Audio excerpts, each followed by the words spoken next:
وہ بے بنیاد ہیں، اور خاص طور پر 26 مئی کے حوالے سے 26 نومبر کے حوالے سے دیکھا جائے تو ان کا یہ دعویٰ ہے کہ ہمارے جو مظاہرین تھے وہ پرامن تھے اور ان پر تشدد کیا گیا ہے، اور سیکنڈ جو ہے وہ جتنے بھی پی ٹی آئی کے کارکن ابھی تک گرفتار ہیں ان کو رہا کیا جائے، اور جو مذاکرات اب چل رہے ہیں اس میں بنیادی طور پر اب فیصلہ تقریباً ہو چکا ہے، لیکن ابھی جو معاملہ لٹکا ہوا ہے وہ ہے گارنٹی پہ۔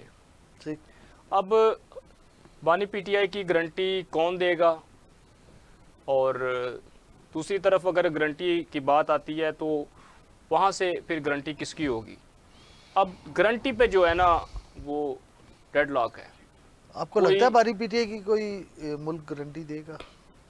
ملک کی بات نہیں ہو رہی، صحیح، دیکھیں بیرونی ملک سے اگر ہمارے ہاں کوئی اس طرح کی کوئی چیز ہوتی تو اب تک یہ چیزیں دوست ممالک ہوتے ہیں نا جن کو آپ اون کرتے ہیں، آپ ریاست ٹو اسٹیٹ اس کو اون کرتے ہیں کہ آپ ٹھیک ہے، آپ ان کی سنتے بھی ہیں، مانتے بھی ہیں، دوستوں کی تو لوگ سنتے ہیں۔ سر دیکھیں اس میں یہ معاملہ یہ ہے کہ بیرونی دباؤ یقینی طور پر ہوگا، ہے بھی، لیکن اس پہ تب بیرونی مداخلت اس طرح اثر انداز ہوتی ہے جب زیر حراست جو ملزم ہے وہ یہ حامی بھر لے کہ میں ملک چھوڑنے کے لیے تیار ہوں، صحیح، ٹھیک ہے۔ درست، اور چونکہ اب بانی پی ٹی آئی کی جو ہمشیرہ ہے انہوں نے بھی یہ بیان دیا تھا کہ علی امین گنڈا پور جو کہ پی کے وزیر اعلیٰ ہیں، ان کے ذریعے بانی پی ٹی آئی کو یہ آفر ہوئی تھی کہ آپ کو بنی گالہ منتقل کر دیتے ہیں، آپ جو بنی گالہ کی رہائش گاہ ہے اس کو سب جیل کا درجہ دے دیا جائے گا اور آپ آرام سے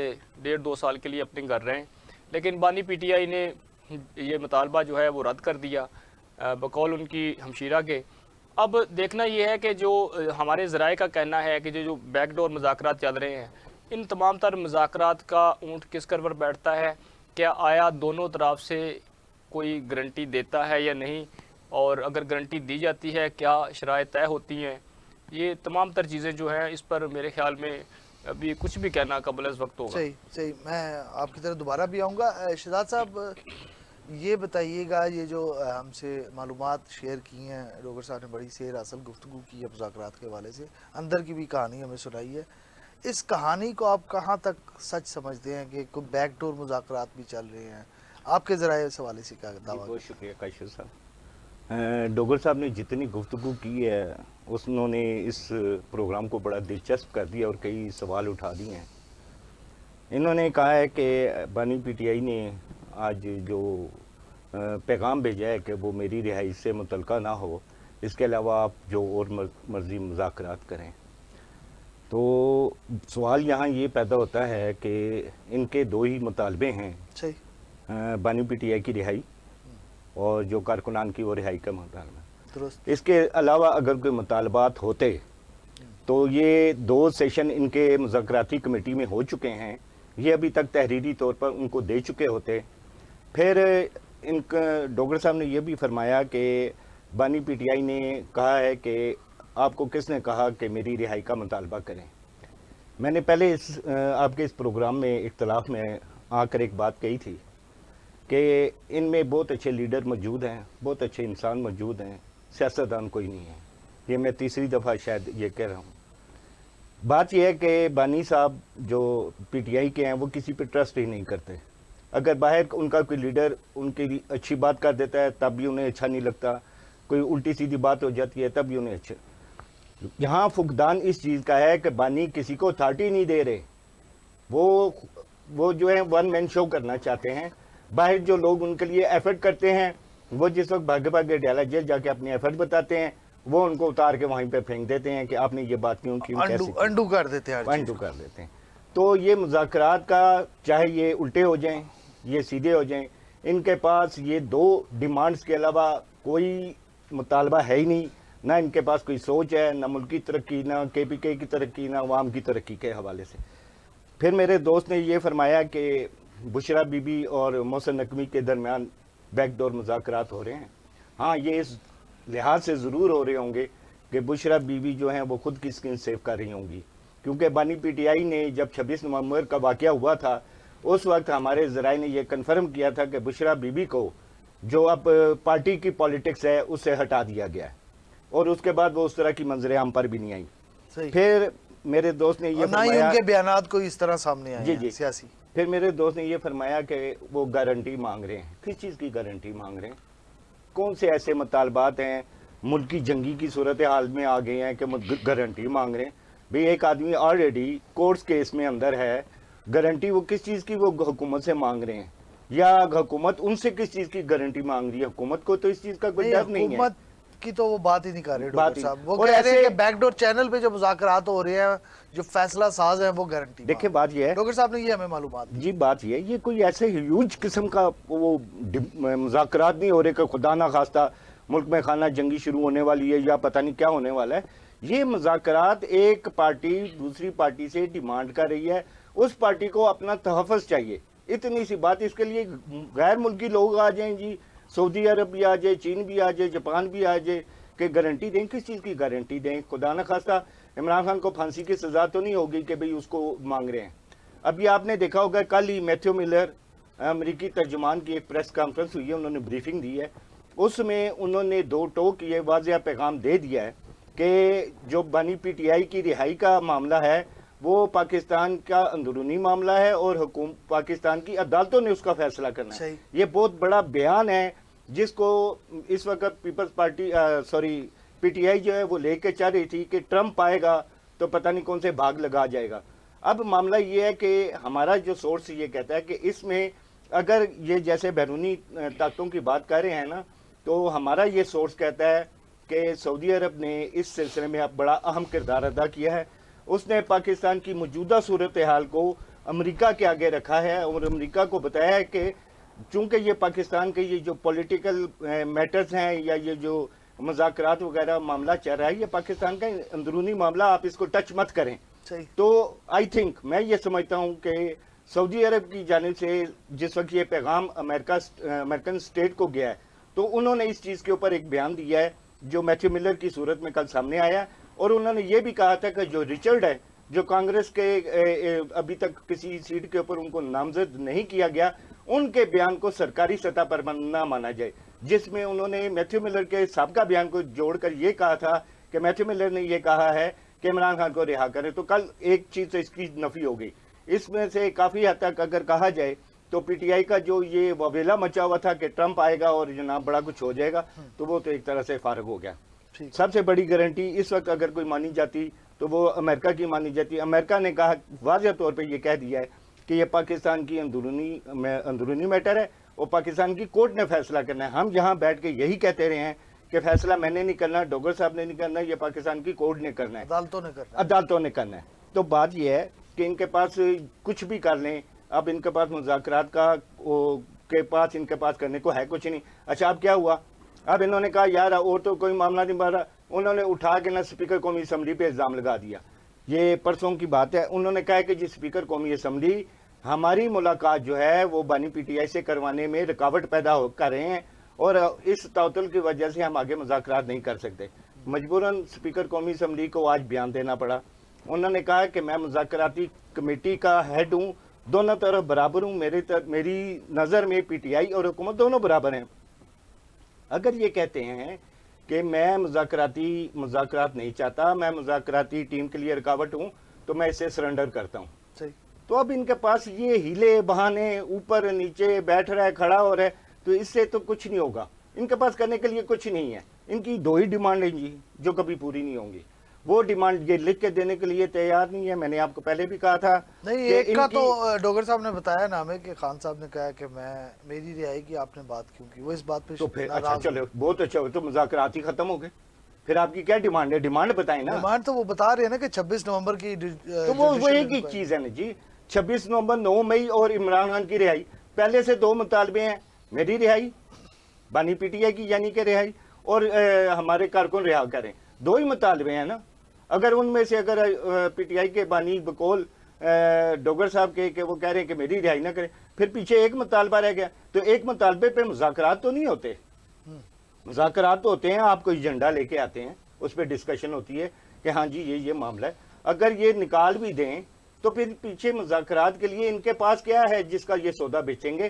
ان کے پاس کچھ نہیں ہے. کیا تحریر لکھ کے دے رہے ہیں؟ یہ کیوں نہیں لکھ کے دے رہے؟ نہیں، اب تو بانی پی ٹی آئی نے اجازت دے دی ہے نا کہ آپ تحریری طور پر دیکھیں مطالبات پیش کرتے ہیں. کہاں سے دیں گے؟ یہ دیں گے؟ لکھ کے دینے کے لیے تیار ہی نہیں ہے. خود جو ان کی باہر جو پارٹی ہے وہ جناب بکھری ہوئی پڑی ہے. اس پارٹی کے بکھرنے کا صرف ایک ہی سبب ہے، ان کا جو بانی پی ٹی آئی ہے وہ اپنے کسی لیڈر پہ ٹرسٹ نہیں کرتے. میں یہ یہاں پہ کہتا ہوں ٹھیک ہے 100 اختلافات پی ٹی آئی سے ہو سکتے ہیں، مگر اس میں بڑے بڑے اچھے لوگ موجود ہیں جو پارٹی کو آگے چلا سکتے ہیں. جب بھی کوئی پارٹی کو ہیڈ کرنے لگتا ہے وہ جناب اس کو کسی نہ کسی وجہ سے پیچھے دھکیل دیا جاتا ہے. جب بھی کوئی اس کے لیے اہم فیصلے کرنے لگتا ہے، اڈیالہ سے فون آ جاتا ہے یا کال آ جاتی ہے، بھائی جی یہ فیصلہ کیسے. تو اس زیادہ اگر پارٹی کے اندر تقسیم ہے، ٹوٹ پھوٹ ہے، وہ خود پارٹی کی اپنی پالیسی ہیں، اس کی وجہ سے پارٹی جو ہے آگے کنٹینیو نہیں کر رہی. اب آپ یہ دیکھیے گا اور تھوڑے دن ابھی اسی وجہ سے تیسرا جو سیشن ہے پی ٹی آئی کے ساتھ جو مذاکرات کا ہے وہ ابھی طے ہی نہیں ہو پا رہا. اور یہ جتنا واویلا مچا ہوا تھا اور جو گرم گرم معاملہ تھا وہ اب بالکل سرد پڑ جائے گا اور اس میں سے نکلے گا کچھ نہیں. وہی بات پرانی کہ پانی میں مارو مدانی، اور نکلے گا اس میں سے کچھ بھی نہیں. صحیح. ڈاکٹر صاحب آپ کی پوری خبر باؤنس کی ہے. سر دیکھیں شہزاد مرزا صاحب نے آپ کی تمام خبر کو باؤنس کر دیا. نہیں سر، میں نہیں ان کی سمجھتا وجہ سے کہ بڑا دلچسپ ہو گیا جی پروگرام. میں نے وہی سوال بنا لیے جو آپ کو میں نے ان کا جواب دیا. دیکھیں بات یہ ہے کہ ان کی اپنی معلومات ہیں، اپنے ذرائع ہیں، میری اپنی معلومات ہیں، ہم نے ناظرین کے ساتھ شیئر کرنی ہے. کس کی خبر کہاں باؤنس ہوتی ہے یہ فیصلہ جو ہے وہ آپ ناظرین پہ یا آنے والے وقت پہ چھوڑ دیں، ٹھیک ہے. دوسری بات یہ ہے کہ یہاں تک انہوں نے فرمایا شہزاد صاحب نے کہ بانی پی ٹی آئی کے 2 ہی مطالبات ہیں، ٹھیک ہے. ایک مطالبہ تو انہوں نے آپ نے بھی کہا کہ وہ رد کر دیا کہ یار میری رہائی کا آپ نے کیوں اس میں مطالبہ کیا، یعنی کہ وہ بانی پی ٹی آئی یہ نہیں چاہتے کہ وہ اس طرح بیک میں تو یہ تمام تر رہائی لیں اور ان کا جو 1.5-2 سال سے جتنے بھی وہاں سے وہ جیل میں ہیں وہ تمام تر جو ان کی سٹرگل ہے وہ رائے گاں جائے. ان کی اپنی ایک سوچ ہے، اپنا ایک نیریٹیو ہے، میں اس کی رسپیکٹ کرتا ہوں اور میں یہ نہیں کہتا کہ یہ غلط کہہ رہے ہیں. لیکن بات یہ ہے کاشف صاحب کہ شہزاد صاحب یہ تاثر دینے کی کوشش کر رہے ہیں کہ جیسے کہ جو مذاکرات ہیں پی ٹی آئی کے ساتھ یہ کوئی پی ٹی آئی کی ڈیمانڈ پر ہو رہے ہیں. صحیح. ٹھیک ہے. میں نے پہلے بھی عرض کی تھی کہ مطالبات جو ہیں وہ فیصلہ سازوں کی جو ہے وہ کوششوں پر ہو رہے ہیں. دونوں نے فیصلہ سازوں نے ہی دونوں فریقین کو کانوں سے پکڑ کر بٹھایا ہے، ٹھیک ہے، کہ آپ یہ ملک میں جو سیاسی عدم استحکام ہے، چونکہ فیصلہ سازوں نے سر میری جو اپنی انڈرسٹینڈنگ ہے فیصلہ سازوں کی سمجھدانیاں جو ہے نا وہ میرے آپ سے اور شہزاد صاحب سے کی سمجھدانیوں سے کافی بڑی ہیں. صحیح. اور ہم مذاکرات کو کسی اور نظر سے دیکھتے ہیں. انہوں نے مذاکرات کو جو پاکستان کو گھیرے میں لیا جا رہا ہے، انٹرنیشنلی جو پاکستان کا ایک امیج دنیا کے سامنے جا رہا ہے، خاص طور پر انسانی حقوق کی خلاف ورزیوں کے حوالے سے دیکھا جائے، دہشت گردی کے حوالے سے دیکھا جائے.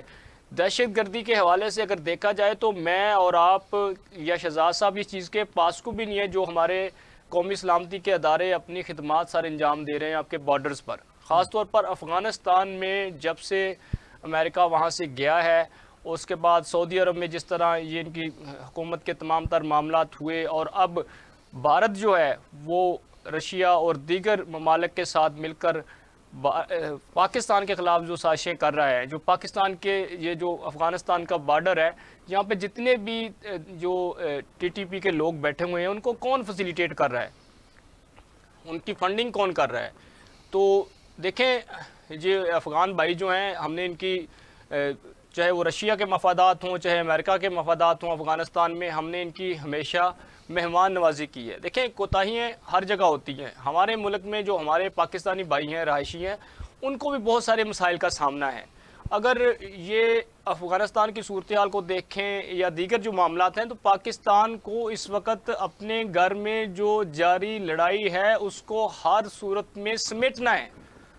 اس کو سمیٹے بغیر نہ ہی آپ اپنی معاشی صورتحال کو بہتر کر سکتے ہیں، نہ ہی آپ داخلی صورتحال کو میں بہتری لا سکتے ہیں. یعنی کہ آپ کا تمام تر سسٹم جو ہے وہ کلیپس کر جائے گا سر. دیکھیں 1.5-2 سال سے آپ خود ہی بتائیں کہ ہم کہاں کھڑے ہیں. مطلب ہماری پہلے بھی جو ہماری ایجوکیشن دیکھ لیں، ہیلتھ دیکھ لیں، دیگر جو مسائل ہیں وہ یوں کہ توں ہیں. اب میرا نہیں خیال کہ پاکستان مزید کسی قسم کے سیاسی عدم استحکام کا متقاضی ہے یا ہم یہ تمام تر چیزیں افورڈ کر سکتے ہیں. چونکہ دوبارہ کہوں گا کہ پاکستان کو مسلسل گزشتہ 10 سال سے گھیرے میں لیا جا رہا ہے، بلکہ اب تو مکمل طور پر پاکستان کو گھیرے میں لیا جا چکا ہے. اب ہمارے سیاستدانوں نے، عوام نے فیصلہ کرنا ہے کہ ہم نے اس تمام تر صورتحال سے کس طرح باہر نکلنا ہے. باہر نکلنا ہے. شہزاد صاحب، یہ جو ڈوگر صاحب نے بات کی ہے بڑی ایک اچھی بات کی ہے کہ آپ یہ سمجھتے ہیں کہ اب جو آپ کو ایک ٹیبل پر بٹھا دیا گیا ہے تو آپ اس مذاکراتی عمل کو مکمل کر لیں تاکہ پاکستان کے حالات بہتری کی طرف جائیں. دیکھیں کاشف صاحب، انہوں نے کہا کہ کان سے پکڑ کے دونوں کو بٹھایا ہے. جو کان سے کان پکڑوا سکتا ہے وہ دو لگا کے بات سمجھا بھی سکتا ہے. تو پہلی تو بات یہ ہے کہ بٹھایا کس نے ہے یہ وہ بتاتے نہیں ہے کہ کس نے بٹھایا. یہ اگر بٹھانے والا اتنا طاقتور ہے تو ان کو باہر لا کے نہ فیصلہ بھی کروا سکتا ہے. یہ تو آپ بھی جانتے ہیں، ہم بھی جانتے ہیں، نہیں وہ فیصلہ بھی سننے والے بھی جانتے ہیں، دیکھنے والے وہ بھی پھر جانتے ہیں. ملک کا وقت ضائع نہ کریں، قوم کا وقت ضائع نہ کریں. صحیح بات یہ ہے کہ ملکی استحکام کے لیے سیاسی یہ مذاکرات ہو رہے ہیں. ٹھیک ہے، ان کا ایک مطالبہ تھا، حکومت نے وہ پورا کر دیا. چلیں مان لیتے ہیں کہ جی اگر ایک لمحے کے لیے کہ یہ کہتے ہیں جی مطالبات، میں تو مطالبات کہتے ہی نہیں ہوں، میں تو کہتا ہوں مطالبے کے اوپر یہ کمیٹی چاہ رہی ہے. مطالبے پہ ہے، مطالبات پہ نہیں ہے. اگر اس مطالبے کو نقطہ نظر سے صرف ایک ان کا 1 پوائنٹ ایک ایجنڈا ہے، بس اس کے علاوہ کیا ایجنڈا ہے جی؟ کبھی مہنگائی پہ بات کی ہے، کبھی بے روزگاری پہ بات کی ہے، کبھی ملک کی ترقی، صوبے کی ترقی کے اوپر بات کی ہے، کبھی ملک کی بدحالی پہ بات کی ہے. کیوں نہیں کی؟ آپ کے پاس پارلیمنٹ ہے، آپ ایک اپوزیشن کی پارٹی ہیں، آپ اپنا کردار آ کے پارلیمنٹ میں ادا کریں. حکومت کی دیکھیں، اپوزیشن بہت بڑی طاقت ہوتی ہے. اگر حکومت کوئی غلط کام کر رہی ہے آپ اس کو اپوزیشن میں آپ کے پکڑیں، ان کے کانوں سے پکڑیں حکومت کو کہ آپ یہ کام غلط کر رہے ہیں. آپ نے یہ ایجوکیشن کے لیے کٹ لگایا، آپ نے بے روزگاری کے لیے کٹ لگایا. یہ چیزیں آپ کو پارلیمنٹ، آپ انتخابات لڑ کے کس لیے آئے ہیں کہ ڈی چوک میں آپ نے بیٹھنا ہے آ کے؟ آپ انتخابات لڑ کے کس لیے آئے ہیں کہ آپ 26 نومبر 9 مئی جیسے واقعات کریں؟ آپ لوگ سلجھے ہوئے ہیں، پڑھے لکھے ہیں، ہزاروں لاکھوں کروڑوں لوگوں نے آپ کو ووٹ ڈال کے پارلیمنٹ ہاؤس میں بھیجا ہے. یہ ایک فلور کس لیے بنایا گیا ہے پارلیمنٹ کا؟ اس لیے بنایا گیا ہے حکومت قانون سازی کرے گی، اپوزیشن قانون سازی میں اگر کوئی کمی رہ گئی ہے تو اس کے اوپر وہ آواز اٹھائے گی. تو مجھے نہیں سمجھ آتی کہ یہ کہاں سے بات چلیں گے، کہاں چلائیں گے. ملکی استحکام تو تبھی آئے گا، ڈوگر صاحب نے فرمایا سر ملکی استحکام مذاکرات سے نہیں آئے گا، ملکی استحکام ڈی چوک میں جھگڑے کرنے سے نہیں آئے گا. جب اپوزیشن پارٹی اپنے آپ کو کچھ سمجھتے ہوئے ایوانوں میں آئے گی، ایوان میں آ کے بیٹھے حکومت سازی کے اوپر غور کرے. اب یہ دیکھیں کہ ابھی تک جو پبلک اکاؤنٹ کمیٹی ہے، ابھی تک اس میں وہ اپنا بندہ نامزد نہیں کر سکے. اس ایک پبلک اکاؤنٹ کمیٹی کی وجہ سے کئی قائمہ کمیٹیاں جو ہیں وہ ابھی تک پینڈنگ پڑی ہوئی ہیں. یار آپ آئیں اپنا کردار ادا کریں. گورنمنٹ شور بازاری کر رہی ہے تو آئیں پکڑیں. جہاں روڈ کے اوپر یا بینچ لگا کے تو نہیں سر یہ ہوگا نا. ایوان ایک چیز ہے، حکومت یہ کہتی ہے، پتھر اٹھا کے، ڈنڈے اٹھا کے. حکومت کا یہ ان کے ساتھ یہ جو پچھلا اجلاس ہوئے تب یہی بات ہوئی ہے. انہوں نے یہ کہا آپ اپنا مطالبات، اپنی جو اعتراضات ہیں، آپ کے جو بھی مسائل ہیں، یہ شکایت آپ ایوان میں آئیں. ٹھیک، سینٹ آپ کے پاس ہے. بہت شکریہ. ہم نے ایک بریک پر جانا ہے. بریک پر جانے سے قبل میں آپ کو بتاؤں کہ جب ہم واپس آئیں گے تو بات کریں گے کہ حکومت کی جو معاشی پالیسی ہے اس معاشی پالیسی کے نتیجے میں غربت کا خاتمہ کیسے ممکن ہے، اور ایک عام آدمی جو ہے اس میں اپنا کردار، نہ صرف اس میں اپنا کردار کیسے ادا کر سکتا ہے بلکہ ملک سے بدعنوانی کے خاتمے پہ بھی اپنا کردار کیسے ادا کر سکتا ہے. اس کے علاوہ جو نظام تعلیم ہے، پرائیویٹ اور سرکاری نصاب تعلیم میں جو فرق ہے اور اس فرق سے جو معاشرے پر اثر پڑ رہا ہے، ہم ان دونوں ایشوز پر بات کریں گے لیکن اس شارٹ بریک کے بعد.